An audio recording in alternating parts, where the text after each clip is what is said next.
नमस्कार। Bharatvarsh YouTube channel में आपका स्वागत है। तो दोस्तों, आज हम जानेंगे हेमू अर्थात हेमचंद्र विक्रमादित्य के बारे में। हेमू हरियाणा में रेवाड़ी के रहने वाले थे।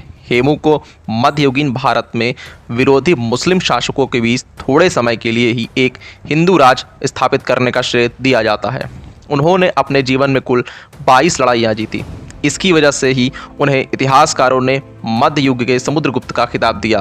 हेमू को मध्य युग का नेपोलियन भी कहा जाता है। वो एक अच्छे योद्धा के साथ साथ कुशल प्रशासक भी थे। उन्होंने युद्ध कौशल का लोहा उनके साथियों के साथ साथ उनके दुश्मनों ने भी माना।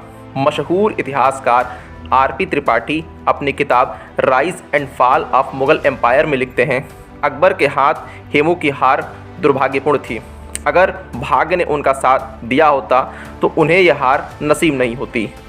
हेमचंद्र का जन्म वर्ष 1501 में हरियाणा में रेवाड़ी के गांव कुतुबपुर में हुआ था। उनके परिवार में किराने का काम होता था। अकबर के जीवनीकार अबुल फजल उनको बहुत तिरस्कार पूर्वक एक फेरी वाला बताते हैं जो रेवाड़ी की गलियों में नमक बेचा करते थे। लेकिन इसमें कोई दो राय नहीं कि उनका जैसा भी पेशा रहा हो, वो शेर शाह सूरी के बेटे इस्लाम शाह का ध्यान अपनी तरफ खींचने में सफल हो गए। जल्दी ही वो बादशाह के विश्वास पात्र बन गए और प्रशासन में उनका हाथ बटाने लगे। बादशाह ने उन्हें खुफिया और डाक विभाग का प्रमुख बना दिया।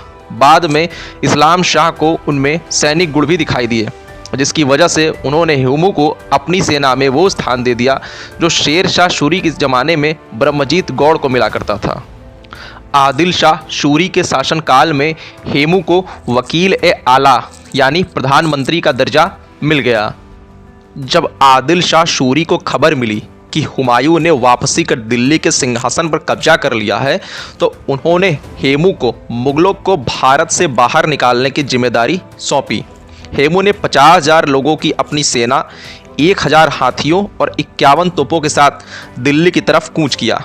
कालपी और आगरा के गवर्नर अब्दुल्ला उज्जब खां और सिकंदर खां डर के मारे अपना शहर छोड़कर भाग निकले।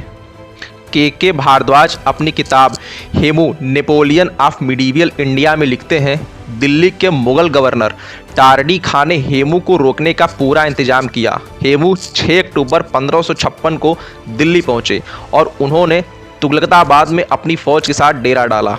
अगले दिन उनकी और मुगलों के बीच भिड़ंत हुई, जिसमें मुगलों की हार हुई और टार्डी खां अपनी जान बचाने के लिए पंजाब की तरफ भागा, जहां अकबर की फौज पहले से ही मौजूद थी। हेमू ने विजेता के रूप में दिल्ली में प्रवेश किया और अपने सिर के ऊपर शाही छतरी लगाकर हिंदू राज की स्थापना की और नामी महाराजा विक्रमादित्य की पदवी ग्रहण की। उन्होंने अपने नाम के सिक्के गढ़वाए और दूर दराज के प्रांतों में गवर्नर नियुक्त किए। उधर जब हेमू को पता चला कि मुगल जवाबी हमला करने की योजना बना रहे हैं, तो उन्होंने पहले ही अपनी तोपें पानीपत की तरफ भेज दी।